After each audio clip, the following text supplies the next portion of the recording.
My name is Prophet Emmanuel Omni Abosene Nkwe, a founder and a general overseer of Cornerstone Believers Assemblies International. Beloved, you can like, you can comment, and you can also share.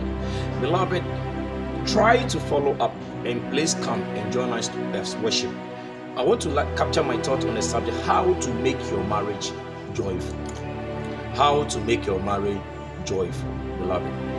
Know that you are all coming from a different backgrounds. Therefore, you are having a different behaviors.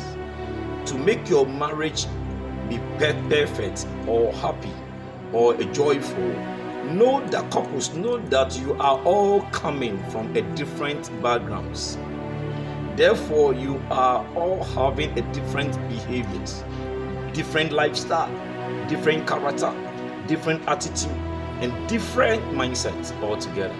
Different the school you went, in different the school I also went. So the mindset are different, the lifestyle are different, the attitude are different, the behaviors are different. The way you like to eat is different. The way I like to eat is different. The way I like to sleep is different. The way you like to sleep is different. So please learn all these things, and that you find yourself to be blamed in a marriage. Quickly study the like and dislike of your spouse. Quickly study, beloved. Quickly study the like and dislikes of your spouse. Quickly study the like and dislikes of your spouse. Quickly, you have to study. My guy doesn't like men around. He doesn't like men around me. You need to avoid that. My woman doesn't like men around me. You need to avoid that. So quickly study the like and dislikes of your spouse, and you will enjoy your marriage. Learn to cope with a new adjustment which you have made and live with it. Learn. So you have learned so many things about your guy. So nobody can tell you anything about the guy anymore. Nobody can tell you anything about your woman anymore, because you know him already. You have learned to study. You have had time to study. In marriage, when you marry, you need to have time to study your partner. Have time to study your partner like you are in school. Marriage is like school. Now you have married.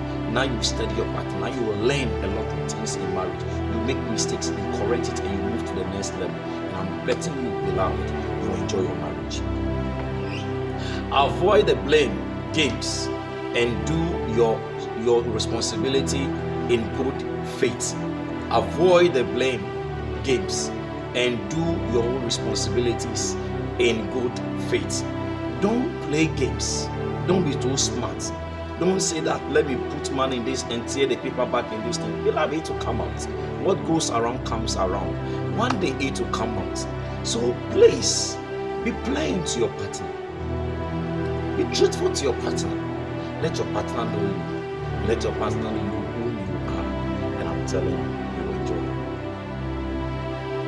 enjoy. Learn to know the ups and downs of your spouse. Learn to know the ups and downs of your spouse. Learn to know the ups and downs of your spouse. Learn when your partner is down, and learn when your partner is up, is rejoicing. You know, there are things I've studied about people. Before I can meet you, I studied so many things about you as a man of God. I studied the way you're competent. I studied your way you preach. I studied your marriage. I studied your immoral life.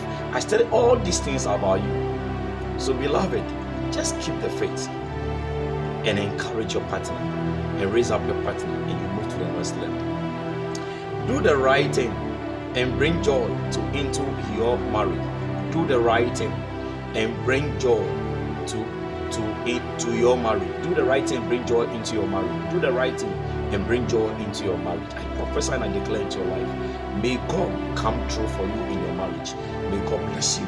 May God open doors for you. Avoid unnecessary agreements. Beloved, if you want to go to the next phase of marriage, if you want to run your marriage to run faster, if you want to keep your marriage, if you want to enjoy your marriage, avoid unnecessary agreements, and you will enjoy your marriage. Beloved, you can call us. You can also WhatsApp us. You can also sow a seed, and God is going to bless you. I love you so much. We are building a cathedral for God. You can come and view it. You can come and worship with that on Sunday, our royal worship service, exactly by 8:30 a.m. and God bless you. We close by 11 and God bless you. I love you and I care a lot for you at the same time.